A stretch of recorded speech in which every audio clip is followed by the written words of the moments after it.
ಕೇರಳ ಚುನಾವಣೆಯಲ್ಲಿ ಸೋಲು ಗೆಲುವಿನ ಲೆಕ್ಕಾಚಾರ ಆರಂಭ ಆಗಿದೆ. ಎಲ್ಲ ಸಮೀಕ್ಷೆಗಳಲ್ಲೂ ಯುಡಿಎಫ್ಗೆ ಬಹುಮತ ಬಂದಿದೆ. ಬಹಳ ಕುತೂಹಲ ಅಂತ ಹೇಳಿದ್ರೆ ಕಾಂಗ್ರೆಸ್ ಅಧಿಕಾರಕ್ಕೆ ಬರುತ್ತೆ ಅನ್ನೋದನ್ನು ಆಲ್ರೆಡಿ ಎಲ್ಲ ಸಮೀಕ್ಷೆಗಳು ಕೂಡ ಭವಿಷ್ಯ ನುಡಿದಿದ್ದಾವೆ. ಈಗ ಶುರುವಾಗಿರೋದು ಸಿಎಂ ಕುರ್ಚಿಗಾಗಿ ದೊಡ್ಡ ಮಟ್ಟದ ಪೈಪೋಟಿ. ಆರಂಭಿಕವಾಗಿ ಇಲ್ಲಿ ಕೆ.ಸಿ. ವೇಣುಗೋಪಾಲ್ ಅವರ ಹೆಸರು ಕೇಳಿ ಬರ್ತಾ ಇದೆ, ಮುನ್ನೆಲೆಗೆ ಬರ್ತಾ ಇದೆ. ಅದರ ಜೊತೆಗೆ ಕೆ ಸತೀಶನ್ನು ಹಾಗೆ ಚೆನ್ನಿತಾಲ್ ನಡುವೆ ಫೈಟ್ ಇದೆ. ಮೂವರು ಕೂಡ ನಾಯರ್ ಸಮುದಾಯಕ್ಕೆ ಸೇರಿದಂತಹ ನಾಯಕರಾಗಿದ್ದಾರೆ. ಇದೇ ಮೂವರು ನಾಯಕರ ನಡುವೆ ಈಗ ಸಿಎಂ ಕುರ್ಚಿಗಾಗಿ ಜಿದ್ದಿ ಶುರುವಾಗಿಬಿಟ್ಟಿದೆ.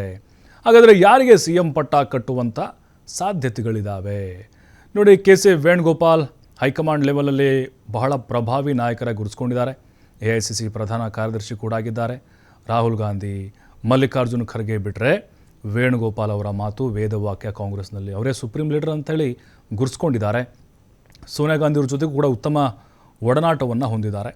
ಇನ್ನು ರಮೇಶ್ ಚೆನ್ನಿತಾಲ್ ಸ್ಥಳೀಯ ಮಟ್ಟದಲ್ಲಿ ಸ್ಟ್ರಾಂಗ್ ಲೀಡರ್ ಅಂತ ಗುರುತಿಸ್ಕೊಂಡಿದ್ದಾರೆ. ಅಂದರೆ ಬೇಸ್ ಲೆವೆಲಲ್ಲಿ ಸ್ಟ್ರಾಂಗ್ ಲೀಡರ್ ಅಂತ ಅವರು ಕರೆಸ್ಕೊಳ್ತಾರೆ ಮತ್ತು ಸಂಘಟನೆಯಲ್ಲೂ ಕೂಡ ಅವರು ತೊಡಗಿಸಿಕೊಂಡಿದ್ದಾರೆ. CLP ಲೀಡರ್ ಕೂಡ ಆಗಿದ್ದಾರೆ.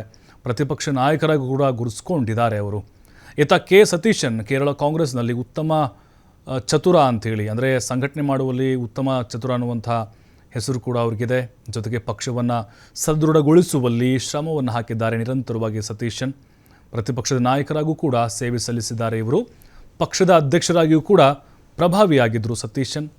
ಹಾಗಾಗಿಯೇ ಈಗ ಇವರ ಪರವಾಗಿ ಕೂಡ ಒಲವು ಅಂದರೆ ಸ್ಥಳೀಯ ಮಟ್ಟದಲ್ಲಿ ಕಂಡು ಬರ್ತಾ ಇದೆ.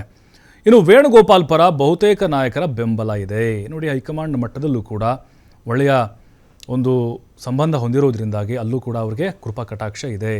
ರಾಜ್ಯದ ಬಹುತೇಕ ಕಾಂಗ್ರೆಸ್ ನಾಯಕರು ಕೂಡ ವೇಣುಗೋಪಾಲ್ ಅವರಿಗೆ ಜೈ ಅಂತಿದ್ದಾರೆ. ಇತರ ರಾಜ್ಯಗಳ ಕೈ ಮುಖಂಡರ ಬೆಂಬಲವೂ ಕೂಡ ಅವರಿಗಿದೆ, ಇನ್ಕ್ಲೂಡಿಂಗ್ ಕರ್ನಾಟಕದ ರಾಜಕಾರಣಿಗಳು ಕೂಡ ಸೇರಿದಂತೆ. ಸಿದ್ದರಾಮಯ್ಯನವರು, DK ಶಿವಕುಮಾರ್ ಬಹಳ ಅತ್ಯಾಪ್ತರು. ಸಂಪೂರ್ಣ ಬಹುಮತ ಬಂದರೆ ವೇಣುಗೋಪಾಲ್ ಇಲ್ಲವೇ ಸತೀಶನ್ CM ಆಗೋದು ಖಚಿತ. ಒಂದು ವೇಳೆ ಪೂರ್ಣ ಬಹುಮತ ಬರದೆ ಸ್ವಲ್ಪ ಕಡಿಮೆ ಆದರೆ ಕಷ್ಟ ಆಗ್ಬೋದು ಅಂತ ಅಂದಾಜು ಮಾಡಲಾಗ್ತಿದೆ.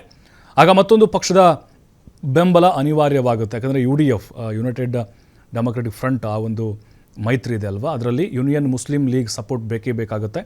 ಸತೀಶನ್ CM ಆಗೋದಾದರೆ ಪಕ್ಷದ ಸಪೋರ್ಟ್ ಕೊಡ್ತೀವಿ ಅಂಥೇಳಿ ಈಗಾಗಲೇ IUML ಅವರು ಹೇಳಿದ್ದಾರೆ. ಹಾಗಾಗಿಯೇ ಮೂವರಲ್ಲೇ ಯಾರು ಅನ್ನೋ ಫೈಟ್ ಕೂಡ ಈಗ ಜೋರಾಗಿ ನಡೀತಾ ಇದೆ. ಈಗಾಗಲೇ ಕೇರಳಕ್ಕೆ ಪಕ್ಷದ ವೀಕ್ಷಕರನ್ನ ಕಳಿಸೋಕೆ AICC ಮುಂದಾಗಿದೆ. ವೀಕ್ಷಕರ ಅಭಿಪ್ರಾಯದ ಮೇಲೆ CM ಆಯ್ಕೆ ಕಸರತ್ತು ಆರಂಭ ಆಗುತ್ತೆ. ಫಲಿತಾಂಶ ಉಲ್ಟಾ ಆದರೆ ಪಿಣರಾಯಿ ಅವರೇ ಮತ್ತೊಮ್ಮೆ CM ಆಗ್ತಾರೆ. ಬಹುತೇಕವಾಗಿ ಸಮೀಕ್ಷೆಗಳು ಅದನ್ನು ಹೇಳಿರಬಹುದು, ಆದರೆ ಹೇಳೋಕ್ಕಾಗೋದಿಲ್ಲ. ಯಾಕಂದರೆ 2021ರಲ್ಲಿ ಏನು ಕೆಲ ಸಂಸ್ಥೆಗಳು ಸಮೀಕ್ಷೆ ನುಡಿದಿದ್ದವು, ಅವೆಲ್ಲವೂ ಕೂಡ ಕೆಲವು ಬಾರಿ ತಲೆ ಕೆಳಗಾದಂಥ ಉದಾಹರಣೆಗಳಿದೆ. ಉದಾಹರಣೆ ಪಶ್ಚಿಮ ಬಂಗಾಳ. ಹಾಗೆ ಇಲ್ಲೇನಾದರೂ ಆದರೆ ಮತ್ತೆ ಪಿಣರಾಯಿ ಅವರೇ ಅಧಿಕಾರಕ್ಕೆ ಇರೋದರಲ್ಲಿ ಯಾವುದೇ ಅನುಮಾನ ಇಲ್ಲ. ಆದರೆ ಈಗ ಬಂದಿರೋದು ಸತೀಶನ್ನು ಅಥವಾ ಕೆ.ಸಿ. ವೇಣುಗೋಪಾಲ್ ಅವರು ಬೇರೆ ಬೇರೆ ರಾಜ್ಯದ ನಾಯಕರು ಚೆನ್ನಾಗಿದ್ದಾರೆ. ಹೈಕಮಾಂಡ್ ಕೂಡ ಉತ್ತಮವಾದಂಥ ಒಂದು ಒಡನಾಟ ಹೊಂದಿರೋದ್ರಿಂದಾಗಿ ಅವರಿಗೆ ಮಣೆ ಹಾಕುವಂಥ ಸಾಧ್ಯತೆಗಳಿರಬಹುದು. ಅಥವಾ ಇಲ್ಲೇ ಸತೀಶನ್ಗೇನಾದರೂ ಅವಕಾಶ ಸಿಗದೇ ಇದ್ದರೆ ಅವರೇನಾದರೂ ಮತ್ತೆ ಅಸಮಾಧಾನಗಳನ್ನು ಬೇರೆ ರೀತಿಯಲ್ಲಿ ಹೊರಹಾಕ್ಬೋದಾ? ಅಥವಾ ಕರ್ನಾಟಕದಲ್ಲಿ ಪರಿಸ್ಥಿತಿ ಇದೆ ಅಲ್ವಾ, ಕುರ್ಚಿ ಕಿತ್ತಾಟ, ಅಲ್ಲೇನಾದರೂ ಮತ್ತೆ 2.5 ವರ್ಷ ಏನಾದರೂ ಮಾತುಕತೆಗಳಾಗ್ಬೋದಾ? ಅವರು ಸುಮ್ಮನೆ ಇರ್ತಾರಾ? ಹಾಗಾದರೆ ನಮಗನ್ನಿಸ್ತಾ ಇದೆ ಕರ್ನಾಟಕದ ಪರಿಸ್ಥಿತಿ ಹೇಗಿದೆಯೋ ಅಲ್ಲೂ ಕೂಡ ಅದೇ ಮುಂದುವರಿಬೋದು ಅಂತ. ಪಕ್ಷ ಸಂಘಟನೆ ಅಂತ ಬಂದರೆ ಸತೀಶನ್ ಅವರ ಕೊಡುಗೆ ಬಹಳ ಅಪಾರ ಇದೆ ಮತ್ತು ಬೂತ್ ಲೆವೆಲ್ ಮಟ್ಟದಿಂದಲೂ ಕೂಡ ಅವರು ಜನರಿಗೆ ಚಿರಪರಿಚಿತರಾಗಿದ್ದಾರೆ.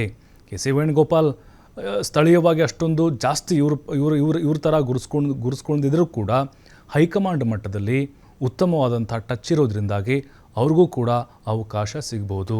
ಅಥವಾ ಅಧಿಕಾರ ಹಂಚಿಕೆ ಸೂತ್ರವನ್ನು ಕೇರಳದಲ್ಲಿ ಕಾಂಗ್ರೆಸ್ ನಾಯಕರು ಪಡೆದುಕೊಳ್ಬೋದು. ಬಟ್ ಅಲ್ಲಿ ಮುಸ್ಲಿಂ ಯೂನಿಯನ್ ಲೀಗ್ ಇದೆ ಅಲ್ವಾ, ಅದರ ಸಪೋರ್ಟ್ ಇಲ್ಲಿ ಬೇಕೇ ಬೇಕಾಗುತ್ತೆ. ಫುಲ್ ಮೆಜಾರಿಟಿ ಬರದಿದ್ದರೆ ನಮ್ಗನ್ನಿಸ್ತದೆ ಕಾಂಗ್ರೆಸ್ಗೆ ಇಲ್ಲಿ ಫುಲ್ ಮೆಜಾರಿಟಿ ಬರುವಂಥ ಸಾಧ್ಯತೆಗಳು ಕಡಿಮೆ ಕಾಣಿಸ್ತಾ ಇದೆ.